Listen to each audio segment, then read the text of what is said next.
What does it mean to be first? In our stories, in our myths, in our very sense of self, humanity has always claimed a unique position. We are the thinkers, the builders, the dreamers who inherited a pristine, untouched earth.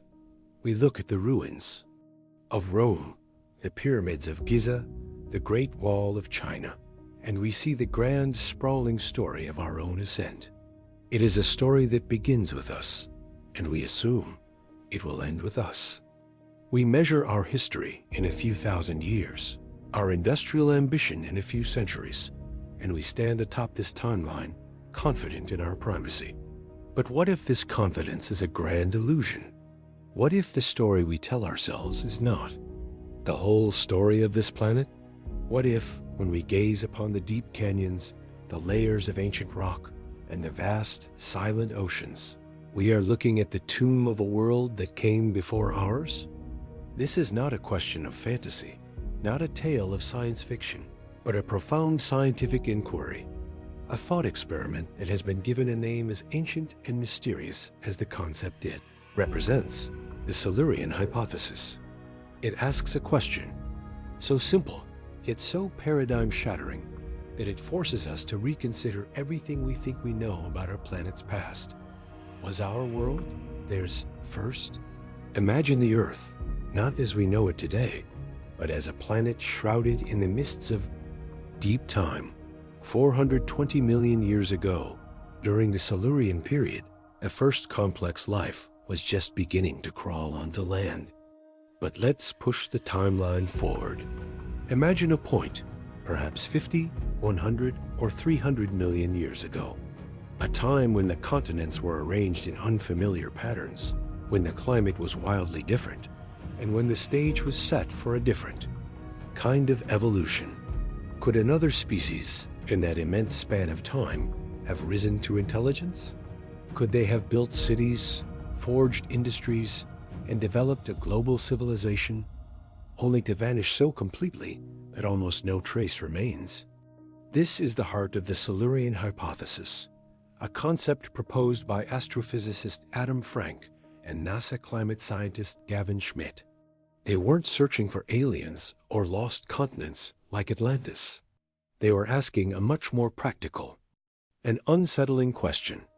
If a technologically advanced, industrial civilization existed on Earth millions of years before our own, what kind of evidence would it leave behind? And more importantly, would we even be able to recognize it? This is where our journey as cosmic detectives truly begins. It's a cold case of planetary proportions.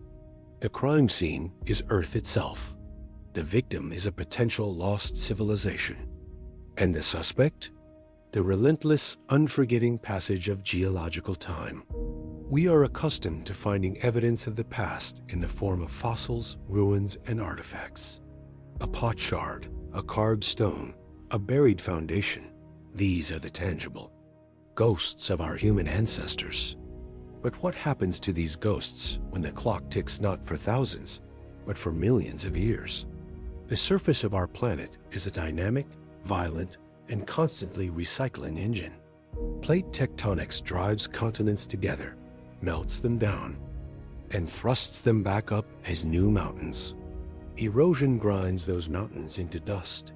Glaciation scrapes entire landscapes clean. The incessant cycle of burial, pressure, heat, and uplift transforms the very ground beneath our feet. A city of steel and glass, no matter how magnificent, would be crushed, subducted, and melted into magma over a span of 100 million years.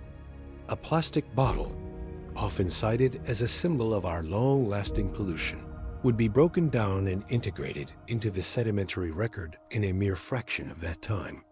Every direct piece of evidence, every artifact, every ruin, every single bone from this hypothetical civilization would likely have been utterly and completely obliterated, erased from the book of history as if it never existed.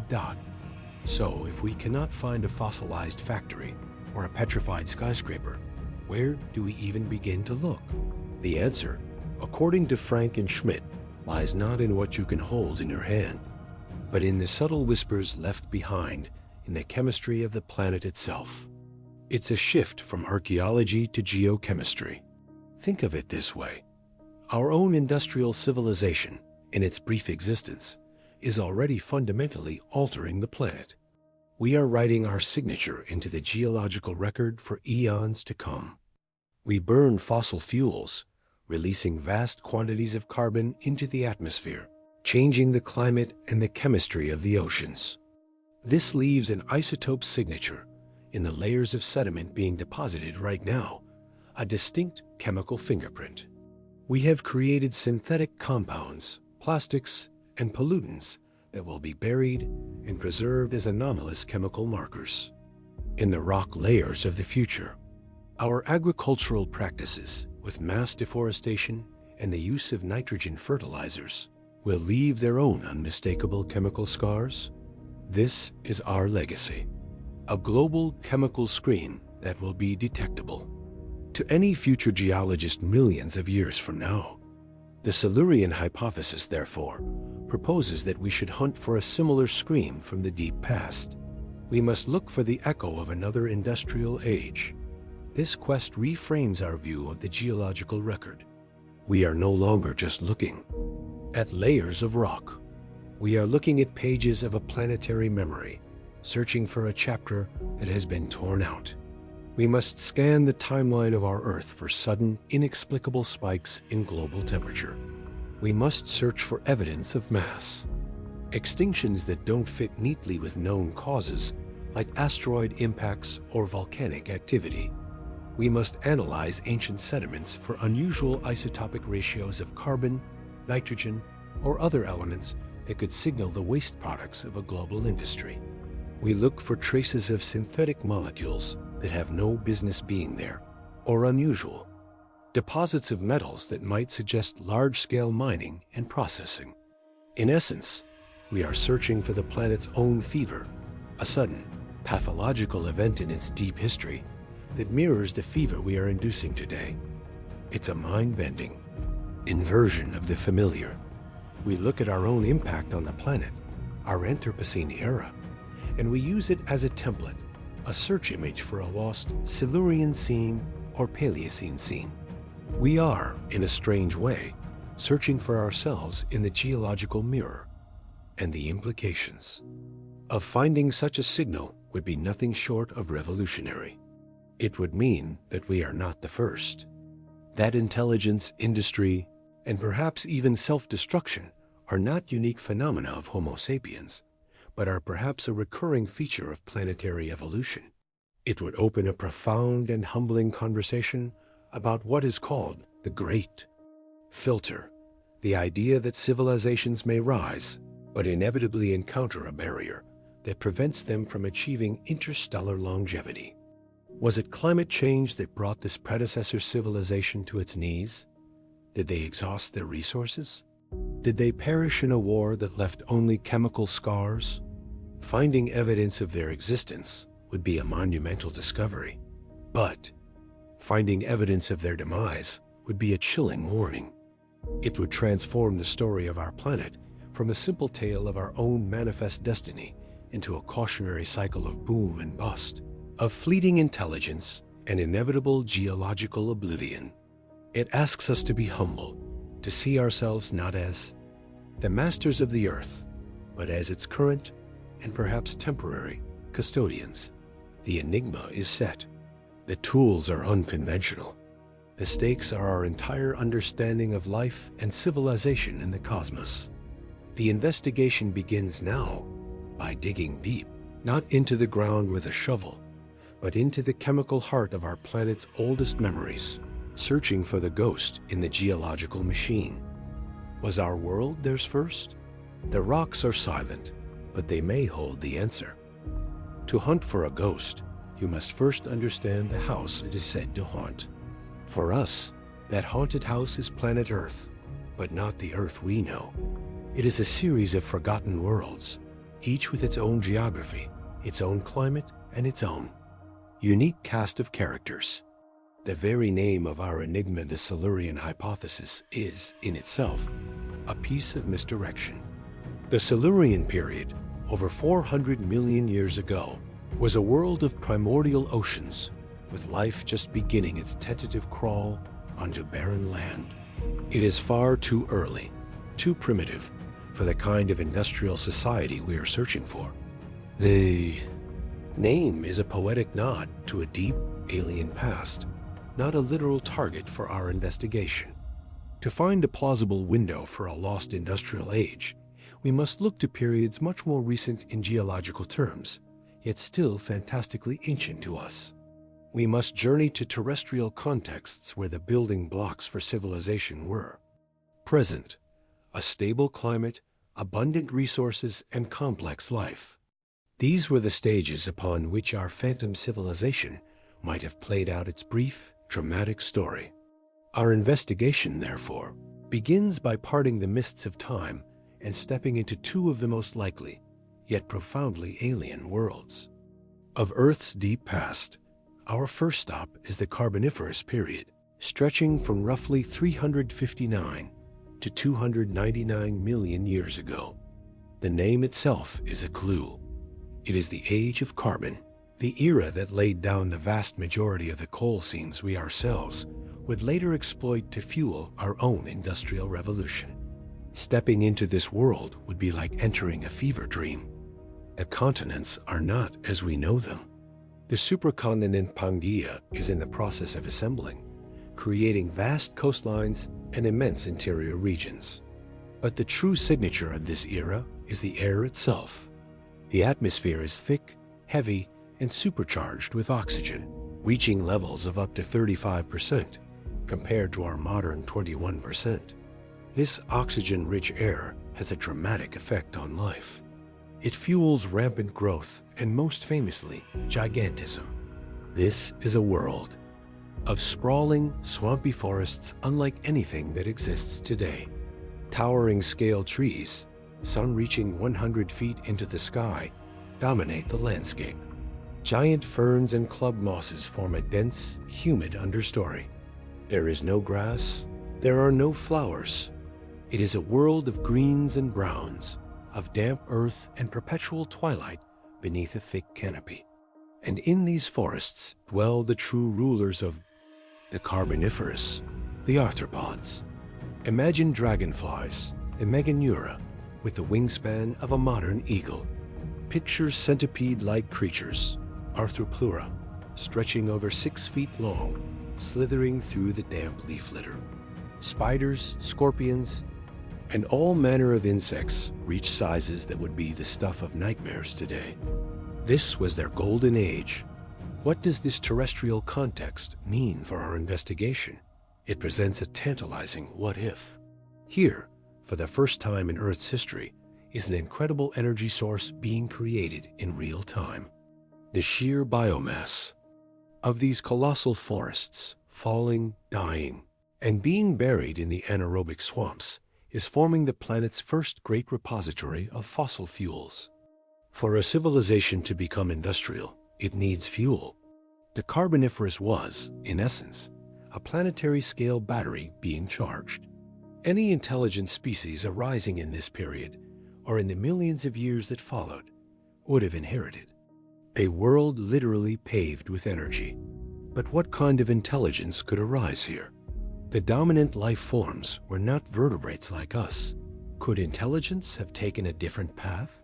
Could a social insect, under the influence of this high oxygen, atmosphere, and intense ecological pressure, have evolved towards collective technological intelligence? It's a completely alien concept, but the terrestrial context of the Carboniferous forces us to ask the question. This world was not a cradle for mammals. It was a world of buzzing, scuttling giants. Their hopes would be survival in a world of monstrous predators. Their fears, the raging wildfires that would have been terrifyingly common and intense in such an oxygen-rich atmosphere. This world was a pressure cooker, a place of extremes. It had the fuel for industry, but it was a biological landscape so hostile and alien to our own conceptions that any civilization born from it would be one we could barely imagine. Let us now leap forward in time over the greatest mass extinction. In Earth's history, the great dying and past the entire age of dinosaurs. Our second, and perhaps most compelling, terrestrial context is the world of the Paleocene and Eocene epochs, roughly 66 to 34 million years ago. The dinosaurs are gone, wiped out by an asteroid impact. Their departure left a power vacuum on the planet, an ecological void. And into this void stepped the mammals. This is the dawn of our own age, the age of mammals. But these were not the familiar creatures of today. They were small, tentative pioneers exploring a shattered world. The planet they inherited was, for a time, a hothouse. In a period known as the Paleocene-Eocene Thermal Maximum, or PETM, about 56 million years ago, global temperatures skyrocketed. For about 200,000 years, the Earth was hotter than it had been in tens of millions of years. Palm trees grew in the Arctic. Alligators and turtles swam in the warm polar oceans. The world was a lush, tropical paradise from pole to pole. There were no ice caps. Forests stretched across North America and Europe, which were still periodically connected. This was a world of opportunity. A greenhouse Eden dot. This is the context that truly fascinates the architects of the Silurian Hypothesis. The PETM is, in the geological record, a massive, sudden spike of carbon injected into the atmosphere. The scientific consensus is that this was caused by immense volcanic activity or the melting of methane hydrates from the seafloor. But the event itself, a rapid, planet-altering injection of greenhouse gases leading to runaway global warming, is a near-perfect mirror image of what our own industrial civilization is doing today. This is what makes the PETM a prime suspect. Could this ancient warming event be more than a natural occurrence? Could it be the chemical scar of an industrial civilization that rose from the ashes of the dinosaur world? Who would these people have been? Here, the possibilities are more relatable, yet no less profound. Perhaps they were not mammals. Reptilian lineages did survive the extinction event. Could a species of intelligent dinosaurs, a dinosauroid, as once speculated, have evolved from the survivors, taking advantage of the empty niches? Or, perhaps more plausibly, it was our own distant relatives. In this warm, forested world, primates were already beginning to evolve. Is it completely beyond the realm of possibility that another primate lineage, long since extinct, took a different evolutionary path millions of years before our own ancestors did? A path that led to tools, to society, and ultimately to industry? Let's imagine their world. Their culture would have been shaped by this global greenhouse. With no ice caps and higher sea levels, the continents would have been a network of smaller landmasses and vast, shallow seas. Resources would be plentiful. The coal of the Carboniferous and the oil from the buried life of the Mesozoic would be lying beneath their feet, waiting. What would their hopes have been? Perhaps to expand across this warm, welcoming world, to build, to explore. What would their fears be? The very instability that their own industrial activity might be creating. As they burned these ancient fuels, they would see the climate change. The oceans acidify, a planetary crisis of their own making. The story of the PETM could be their story.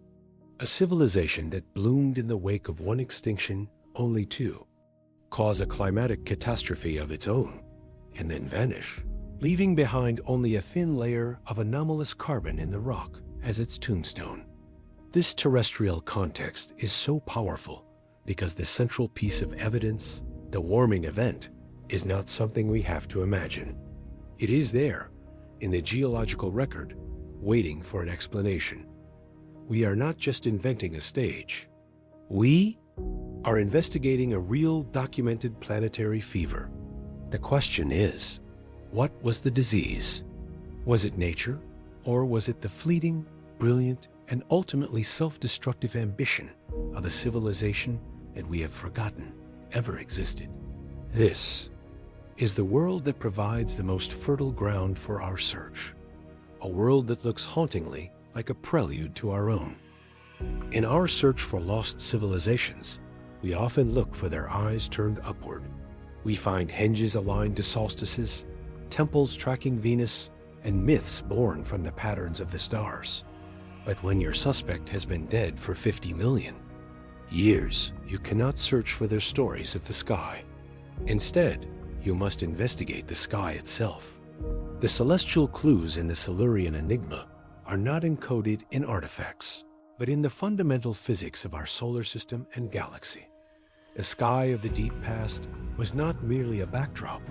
It was an active agent in their world, a force that could shape evolution, define their reality, and perhaps deliver their doom.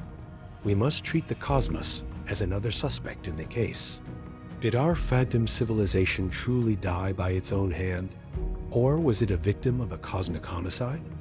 The clues are there, written in the slow waltz of stars, the orbital decay of the moon, and the ever-present threat of messengers from deep space. First, we must understand that the sky our predecessors looked upon would be almost unrecognizable. To us, the constellations we navigate by, the patterns we have woven into our foundational myths, are a fleeting snapshot in time. The stars are not fixed points of light. They are suns, moving through the galaxy on their own majestic orbits, just as our own sun does. Over millions of years, this movement, known as proper motion, completely scrambles the celestial canvas. A time traveler journeying back to the Eocene, 56 million years ago, would find themselves adrift in an alien starscape. Familiar shapes like Orion's belt or the Big Dipper would be distorted or entirely absent. Stars that are faint to us now may have been brilliant neighbors then, while some of our brightest stars might have been distant and dim. The North Star, Polaris, would have been just another anonymous star, far from the celestial pole. This is more than a simple curiosity. It means that any navigational system, any mythology, any relationship this civilization had with the cosmos would be utterly alien to ours. Their celestial heritage is lost to us not just because their artifacts are gone, but because the very sky they charted has vanished into the mists of time.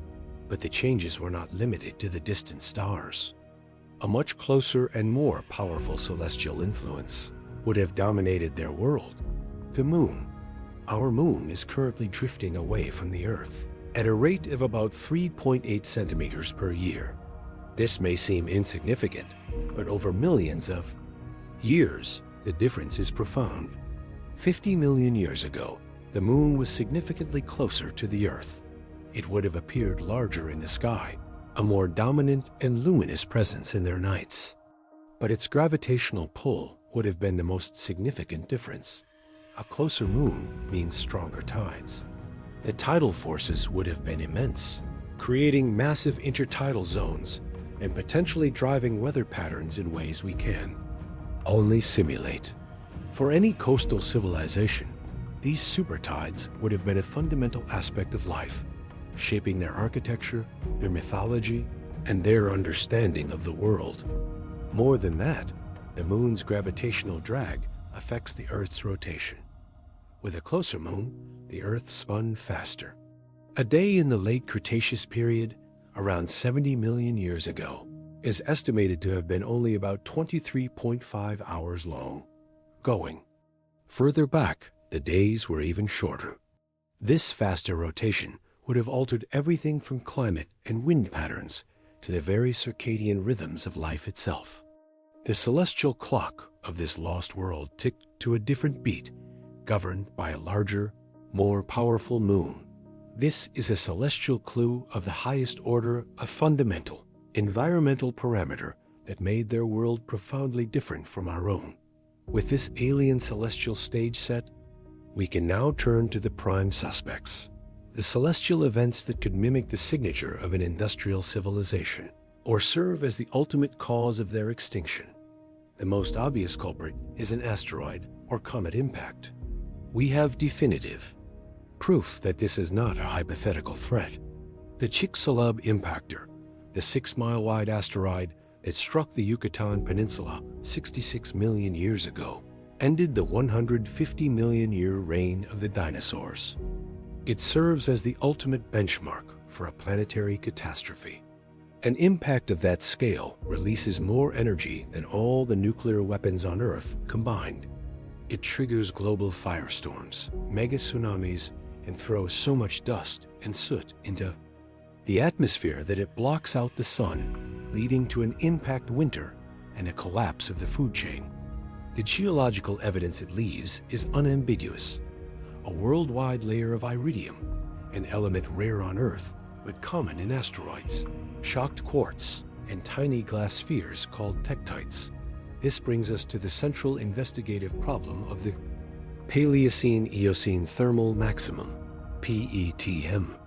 As we established, the PETM is our best candidate for the chemical fingerprint of a lost industrial age, a massive spike in global carbon. But what if it wasn't industrial? What if it was an impact? The challenge is that, so far, the evidence doesn't quite fit. Scientists have searched for an iridium layer at the PETM boundary and have not found a clear global signal like the one from the Chicxulub event. There is no confirmed impact crater of the right size and age. This lack of evidence is not conclusive. Proof, however, a crater could be hidden, subducted by plate tectonics, or completely eroded away over 56 million years. Furthermore, the projectile could have been different. A comet, composed mostly of ice and organic compounds rather than rock and metal, might not leave a strong iridium signature, but could still release vast amounts of carbon into the atmosphere. Upon impact, triggering the kind of global warming we see in the Pitane. So the investigation is at a crossroads. We have a crime scene, the PETM global warming event, but two very different suspects. One is a terrestrial civilization that poisoned its own planet. The other is a celestial assassin that struck from the void. The absence of a clear impact signature keeps the Silurian hypothesis alive and well, but the possibility of a hidden crater or a cometary culprit provides the cosmos with a powerful alibi. Beyond the threat within our solar system lies an even greater one from the galactic neighborhood, a nearby supernova or a gamma-ray burst, GRB. A supernova is the explosive death of a massive star. If one were to occur within about 30 light-years of Earth, the consequences would be catastrophic. It would bombard our upper atmosphere with high-energy radiation, X-rays, and gamma rays. This radiation storm would shred the ozone layer, our planet's protective shield against harmful ultraviolet UV radiation from the sun. With the ozone layer gone, lethal UV radiation would pour down onto the surface, harming and killing organisms across the globe, particularly photosynthetic plankton in the oceans, the very base of the marine food chain. A GRB is even more terrifying. It is the most powerful type of explosion known in the universe, thought to be caused by the collapse of a hypermassive star or the collision of two neutron stars. A GRB, even from thousands of light-years away, could focus a beam of intense radiation directly at the Earth, with effects similar to, or even worse than, a nearby supernova. It would trigger chemical reactions in the atmosphere that would not only destroy the ozone, but also create a brown smog of nitrogen dioxide, blocking sunlight and potentially triggering a sudden sharp global cooling or ice age. The evidence for such a cosmic blast in the geological record would be subtle. Perhaps a spike in certain radioactive isotopes like iron-60, which is forged in supernova explosions. Finding such a clue would mean that our phantom civilization didn't burn out. It was sterilized from space.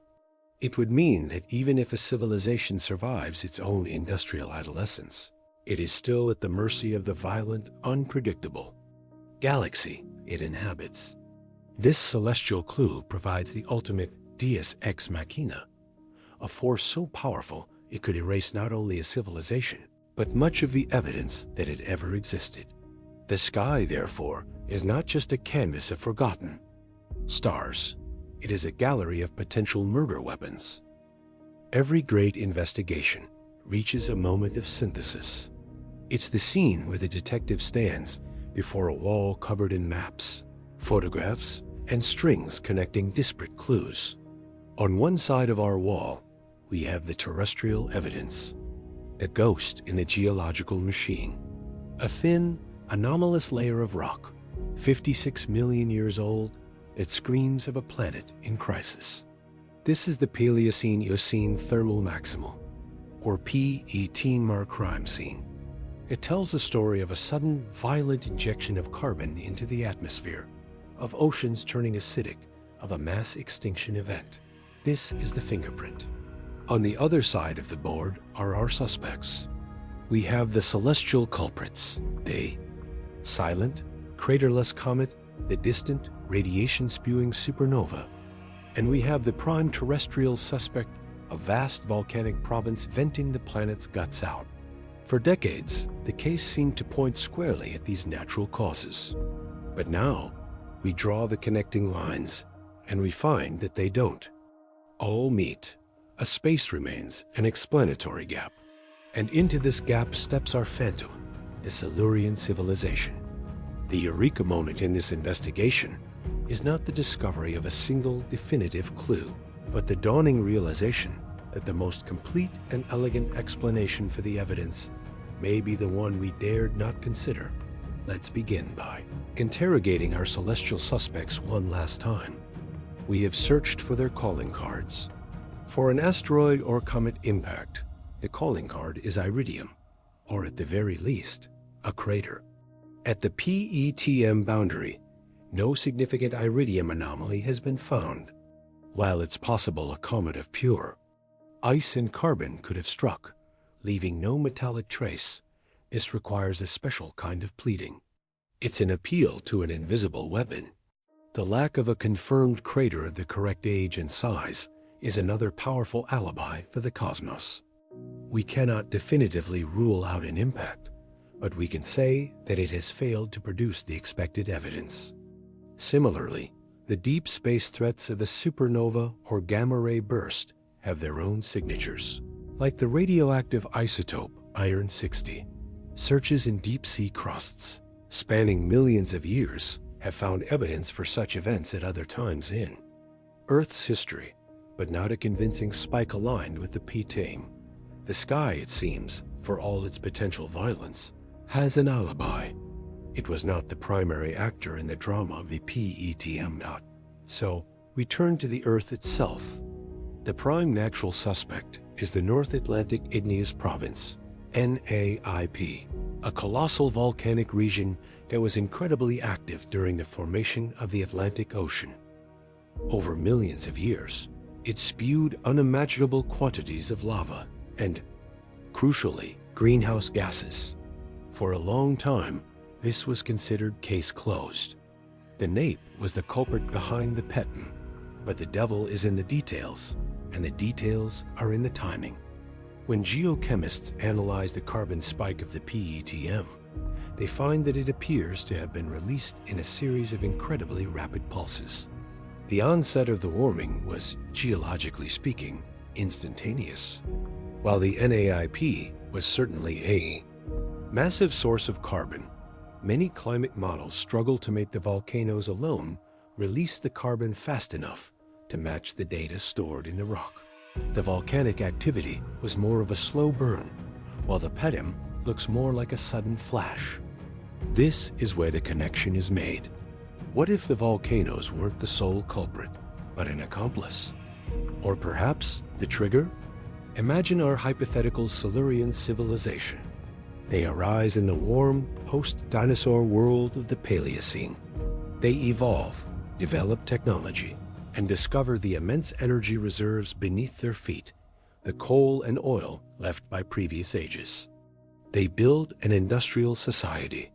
They begin burning fossil fuels on a massive scale, slowly at first, but then with increasing intensity. They are already pushing the planet's climate system, releasing carbon into the atmosphere. Then an AIP begins its most violent phase of eruption. The planet is hit with a massive but natural dose of volcanic carbon. This natural event, on its own, would have caused significant warming. But for our Silurian civilization, it is a fatal blow. The volcanic pulse pushes their already stressed planetary system over a tipping point.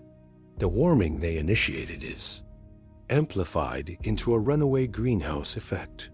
The oceans warm so much that frozen methane hydrates on the seafloor begin to melt and erupt, releasing even more carbon. It's a planetary chain reaction. This is our thesis. The PETM was not caused by volcanoes or by a civilization. It was caused by volcanoes and a civilization. The natural event exposed the fragility of the artificial world they had built, and the combination of the two forces created a catastrophe far greater than either could have achieved alone. The civilization wasn't just the victim of a natural disaster. Its own activity was the critical vulnerability. That turned a disaster into an apocalypse. This is where we have our eureka moment. Why is this combined hypothesis so compelling? Because we have a perfect modern-day analog to test it against. Us, the Anthropocene. For the first time in our planet's 4.5 billion year history, we have a documented case study of an industrial civilization altering the planet's geochemistry. And what is our signature? We are releasing carbon into the atmosphere at a staggering rate, faster than most known natural events, including volcanoes. We are burning buried organic matter fossil fuels. This process leaves a specific isotopic signature in the atmosphere and in the sediments. The carbon from living things is isotopically light. It has less of the heavier carbon-13 isotope. Burning it in massive quantities causes a negative carbon isotope excursion in the geological record. This is exactly what we see in the PETM, the fingerprint matches.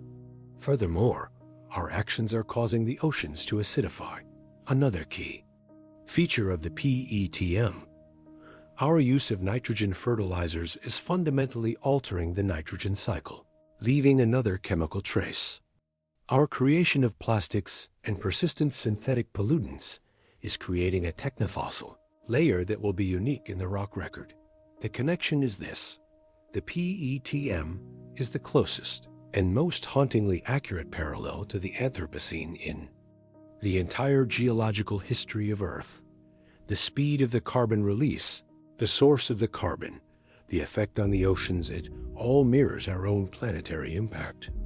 The thesis, therefore, is that we are using our own civilization as the key to unlock a planetary cold case. Frankenschmidt's genius was not in just proposing the idea of a lost civilization, but in proposing that we could identify its ghost by comparing it to ourselves. The ultimate thesis of the Silurian Enigma is that intelligence and industrialization may be a recurring planetary phenomenon, but that they carry within them the seeds of their own destruction. Any species that learns to exploit fossil fuels on a planetary scale triggers a predictable geochemical response. The planet, in a way, has a feverish immune reaction to rapid industrialization. The pattern, therefore, may be the geological scar of a civilization that reached a similar stage of development to our own, but failed to manage its consequences. They provided the first data point in a tragic, recurring experiment. We are the second. The connection is not just geological, it is existential. By studying their potential end, we are looking into a mirror at one of our own possible futures. The case is made not by a single piece of smoking gun evidence, but by the chilling coherence of the parallel. The ghost of their world is a warning to our own. We have reached the summit of our investigation. We have navigated the alien landscapes of the past, sifted through the celestial alibis, and drawn the haunting connection between their world and ours. Now we must face the consequences of our thesis.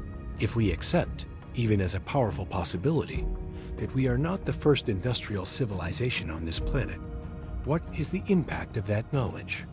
The legacy of the Silurians is not written in stone monuments or golden artifacts. It is a phantom legacy, a crater blown in our most fundamental assumptions about who we are. It is a revelation that forces us to redefine what civilization means, to re-evaluate the nature of power, and to confront the chilling new answer to one of the most profound questions of our time. Are we alone in the universe? The climax of our story is not an explosion in the past, but a quiet, paradigm-shattering realization in the present. First, the Silurian hypothesis fundamentally dismantles the myth of human exceptionalism. We have always seen ourselves as the glorious pinnacle of 4.5 billion years of evolution. A fluke event, a 1 in a billion chance that resulted in consciousness, culture, and technology. The ruins of our past are our ruins. The story of industry is our story. The existence of a predecessor shatters this narrative. It suggests that civilization, or at least the industrial component of it, may not be a fluke at all. It might be a recurring, almost predictable, stage in planetary evolution, a convergent path that life stumbles upon again and again. Just as wings have evolved independently in insects, birds, and mammals to solve the problem of flight, perhaps industrial.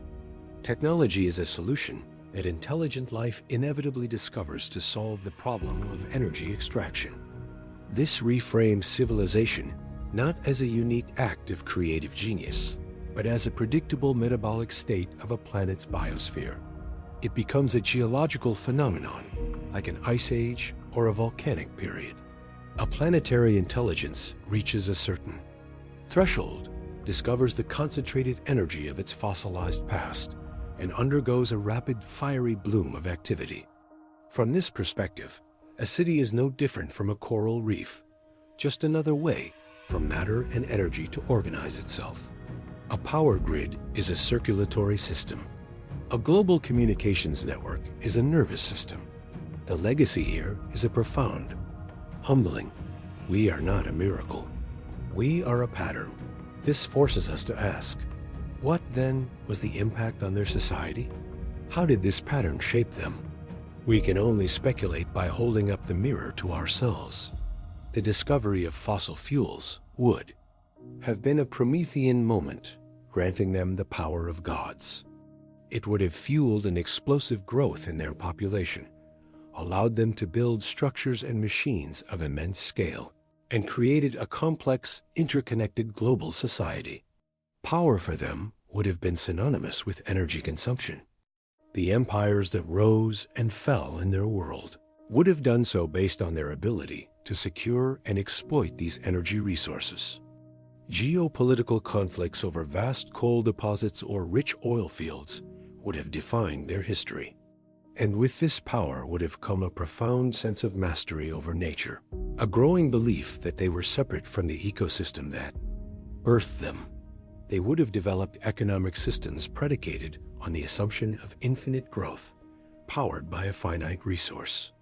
They would have celebrated their triumphs, their ever brighter cities, their ever faster means of transport, all the while creating the invisible chemical waste that would become their only tombstone. Their legacy is the ultimate cautionary tale. The very source of their power, the key to their global dominance, was also the poison that guaranteed their demise. The path to godhood, it seems, leads directly off a cliff, and the true, devastating impact of this legacy is that it provides a blueprint for our own. Suddenly, our history does not look so unique. Our industrial revolution, our world wars fought over resources, our current global order built on the flow of oil, it all begins to look like a rerun of an ancient tragedy. The Silurian hypothesis acts as a diagnostic tool for our own societal ills. Our passionate political debates about climate change, our economic anxieties about transitioning away from fossil fuels, our psychological denial of the planetary crisis we face, all these can be viewed as the predictable symptoms of A civilization deep in the throes of the same fever that broke their world. This is the climax of the investigation. The realization that the mystery we set out to solve in the deep past is actually about ourselves right now. The legacy of the Silurians is to provide us with a single terrifying data point on the longevity of a fossil fuel-burning civilization. And the result of that experiment was catastrophic failure. They give us the unique and terrible gift of foresight. They show us the end of the path we are currently on. We are no longer navigating blindly into the future. We are walking in the faint, 56-million-year-old footsteps of a ghost. This brings us to the final, cosmic scale of their legacy. For decades, we have stared at the silent stars and asked, where is everybody? This is the Fermi paradox. The galaxy is vast and old, with billions of potentially habitable planets. By all rights, it should be teeming with technological civilizations, yet we see no evidence of them. The silence is deafening. Scientists have proposed many solutions, known collectively as the Great Filter. The filter is some barrier, some challenge so immense that almost no civilization can overcome it to achieve a galactic presence. Perhaps the jump from non-life to life is the filter. Perhaps the evolution of complex intelligence is the filter. But the Silurian legacy offers a new, profoundly disturbing possibility. What if the Great Filter is the discovery of fossil fuels? What if industrialization is a trap? A species finds this incredible, easy-to-harvest energy source. It allows them to populate their planet, build a global civilization, and reach a high level of technology. But the process is inherently self-limiting. It unavoidably triggers a climate crisis on a geological timescale, a crisis that unfolds too quickly for political and social wisdom to catch up. The civilization collapses and is erased from the record long before it can develop the truly sustainable energy and interstellar travel capabilities needed to leave its home world. This is perhaps the most profound impact of all.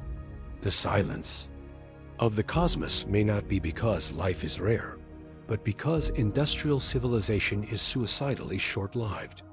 The galaxy may not be a celestial kingdom, but a cosmic graveyard of civilizations that briefly flowered and then burned themselves out, each leaving behind little more than a whisper of excess carbon in their planet's atmosphere. The legacy of the Silurians, then, extends beyond Earth. It is a potential explanation for our cosmic loneliness.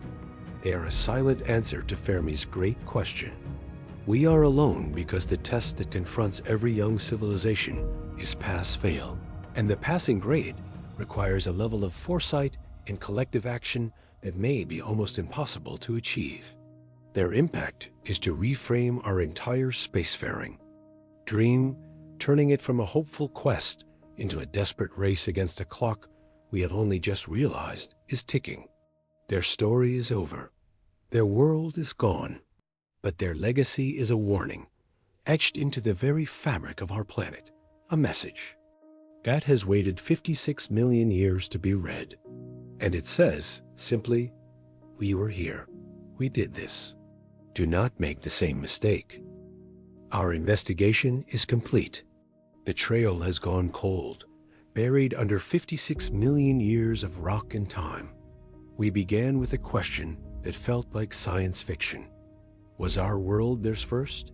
We pursued it not with fantasy, but with the rigorous tools of a detective, sifting through the planetary evidence. We journeyed back to the terrestrial contexts of the deep past, to the oxygen-rich swamps of the Carboniferous and the hothouse world of the Paleocene, establishing that Earth has hosted many alien worlds long before our own, stages where another drama could have played out. We then turned our eyes to the heavens, investigating the celestial clues. We found that the sky our predecessors saw was alien to us, governed by a larger moon and unfamiliar stars. We interrogated the usual cosmic suspects: asteroids, comets, supernova, and found that while they are capable assassins, their fingerprints were not clearly present at the scene of our specific crime. the Paleocene-Eocene thermal maximum. Their alibis, while not perfect, were strong. This led us to the heart of our thesis, the moment of connection. We found it by looking in the mirror.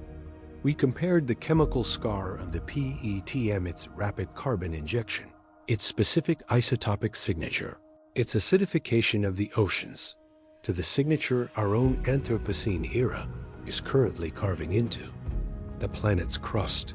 The resemblance was uncanny, haunting. We formulated our thesis that the PETM was not just a natural event, but a planetary fever amplified, or even caused, by a short-lived industrial civilization that burned through its inheritance of fossil fuels. And finally, we confronted the staggering impact and legacy of this idea. We saw how it shatters our sense of uniqueness, recasting civilization as a recurring and perhaps self-destructive planetary pattern. We understood that their story provides a chilling potential solution to the Fermi paradox, suggesting the great filter is the trap of unsustainable energy that we ourselves have fallen into. Their legacy, we discovered, is not a monument, but a warning. What, then, do we take away from this journey? What is the final meaning of this ghost in the geological machine? It is a profound meditation on our connection to the cosmos, but not in the way we usually imagine. We often think of this connection as a visual one looking up at the stars in wonder.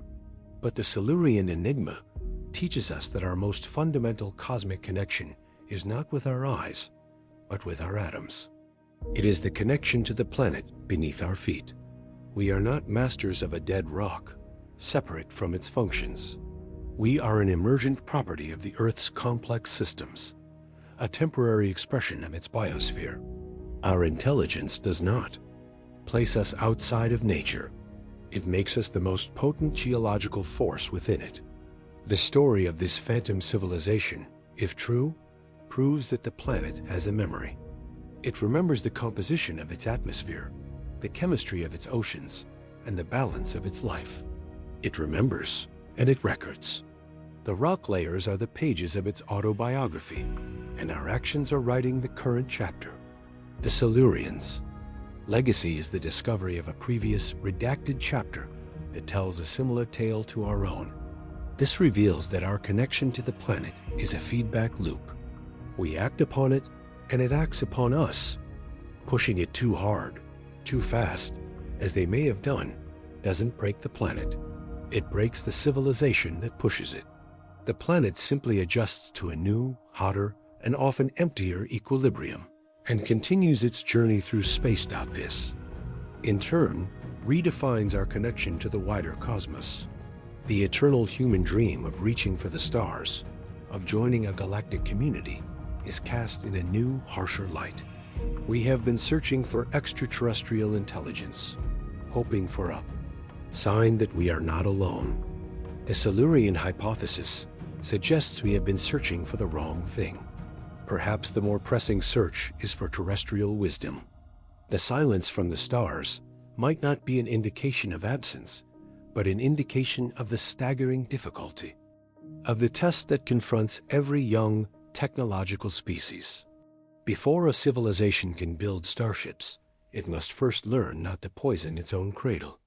It must transition from a brief, explosive age of fossil fuels to a truly sustainable, long-term existence. It must overcome the powerful, short-term incentives of greed and tribalism in favor of the long-term foresight required for collective survival. The cosmos is not waiting for our technology. It is waiting for our maturity. The legacy of our hypothetical predecessors is the stark realization that the final frontier is not space. It is self-control. And so, we are left not with a definitive answer, but with a choice. The beauty and terror of the Silurian Hypothesis is that it may be forever unprovable. There may be no single fossil, no microscopic artifact that can ever say for certain, we were here. Its power is not in its certainty, but in the profound question it forces us to confront. It holds a mirror up to our civilization at the most critical juncture in its history. We, unlike our phantom predecessors, are uniquely aware of our predicament. We are the first civilization on Earth that can drill ice cores, analyze sediment, layers, and read the planet's history. We are the first to be able to model our own future and to understand the consequences of our actions. They perhaps walked blindly over the cliff's edge. We are approaching the same edge, but with our eyes wide open. We can see the ghosts of their footsteps leading into the abyss. The investigation is over, but our story, the story of the Anthropocene, is reaching its climax. Will we be just another anomalous carbon spike in the geological record? Another brief, fiery chapter in Earth's long history, to be puzzled over by whatever intelligence arises in the millions of years to come? Or will we be something different? Will we be the ones who read the warning, who understood the pattern, and who made a different choice? The legacy of the Silurian Enigma is this final, profound question. It does not tell us with certainty that we were not the first, but it challenges us to ensure that we are not the last. The answer to that question is not written in the ancient rocks or in the distant stars. It is being written by us right now in the history of tomorrow.